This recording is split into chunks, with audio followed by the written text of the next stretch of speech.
All right, plenty to talk about. Joining us now, Dan Clifton, the head of policy research, Strategas Research Partners, and Judy Shelton, senior fellow at the Independent Institute, former Trump economic advisor.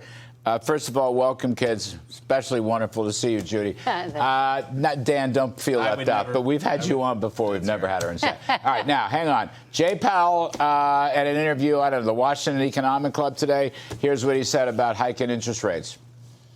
If we continue to get, for example, strong labor market reports or higher inflation reports, it may well be the case that we have to do more and raise hikes more than is priced in.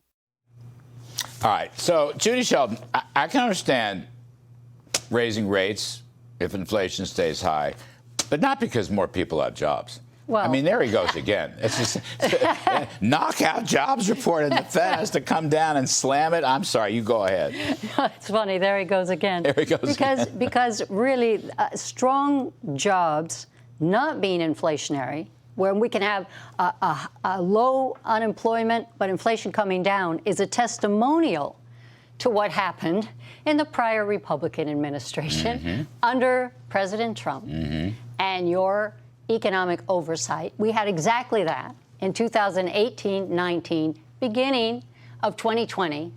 And so what we learned is that it's not inflationary to have people working. You're increasing supply. That's exactly what we need in fighting this kind of inflation. We needed to increase supply. Economic growth is not inflationary. But from the Fed's point of view, exactly what they were hoping to prevent, which would be economic growth or people working, this is distressing to them because they only look at killing demand. I think it's a big mistake. So, Dan Clifton, it's interesting. Joe Biden's probably going to tell us tonight inflation is conquered. Yep. Jay Powell this afternoon said, wait a minute, it's not. Who's right here? I'm confused.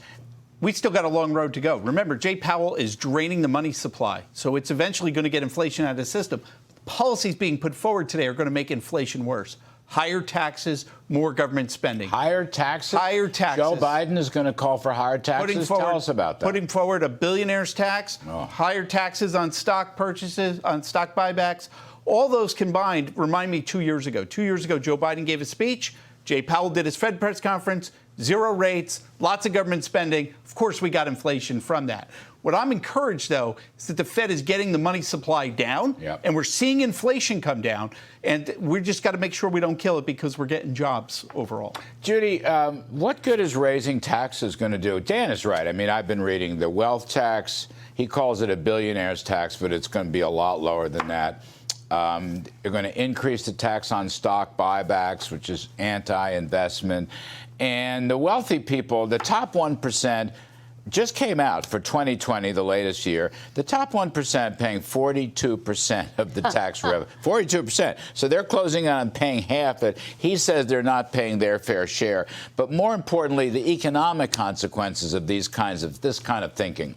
I think this is why there is a disconnect between the chest thumping we're going to hear from the president tonight and what Americans really feel. Because these little penny-ante measures, they're so beneath what you want to hear from a leader. They give people this demoralizing sense that what he's really calling for is more government. And the one thing I hear from people is they're willing to go back to work.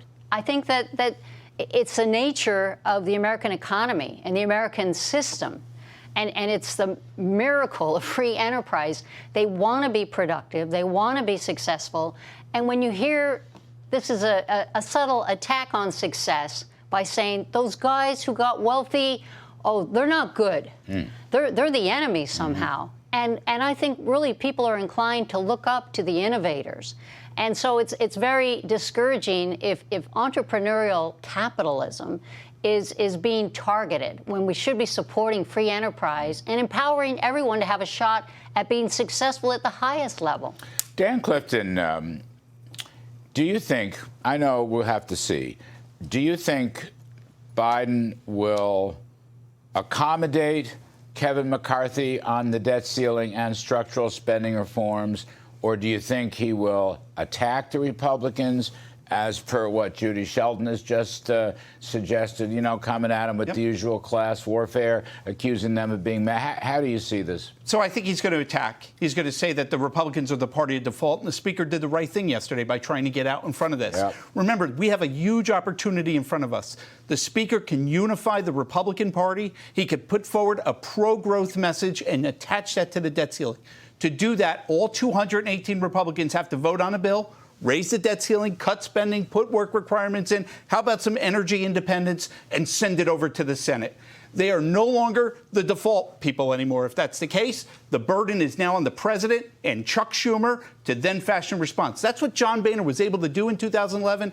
We got $2 trillion of spending cuts. We jammed down that debt to GDP ratio, and that is sitting in front of the Speaker today. He's going to have to do it himself because the president is not going to sit down with him. But he has the opportunity and the leverage to do it. Yeah, I think you're right. I mean, it's all there. I don't think he's going to take it. Republicans now, the party of prosperity, are they showing their mettle? I got to ask you briefly. We're running out of time. Are they the stewards of prosperity, as Art Laffer would like to say? They need to be. Yeah. They have to stand up here. It's the one thing that citizens do ask of their government is competence. And we deserve to have a government that faces up to the pending fiscal crisis, to what we're paying on interest costs and these unmet, unbalanced budgets going way into the future. And if we can't get a handle on that, that's one of the most important things Congress could do. If the president doesn't reach out a hand and instead of alienating Republicans or treating it like a political game, he needs to say, we are all in this together for the sake of the country, for what we owe to our people. We have got to work this out. You should quit punishing success. You know what? Yes, sir. Interest rates haven't peaked yet, have they? Nope, they're still going higher. That means our interest cost is going higher. She's right. As we got to deal with the debt It's ceiling. going to crowd out the entire rest of the budget. Dan Clifton, Judy Shelton, thank you ever so much for joining us on State of the Union Day.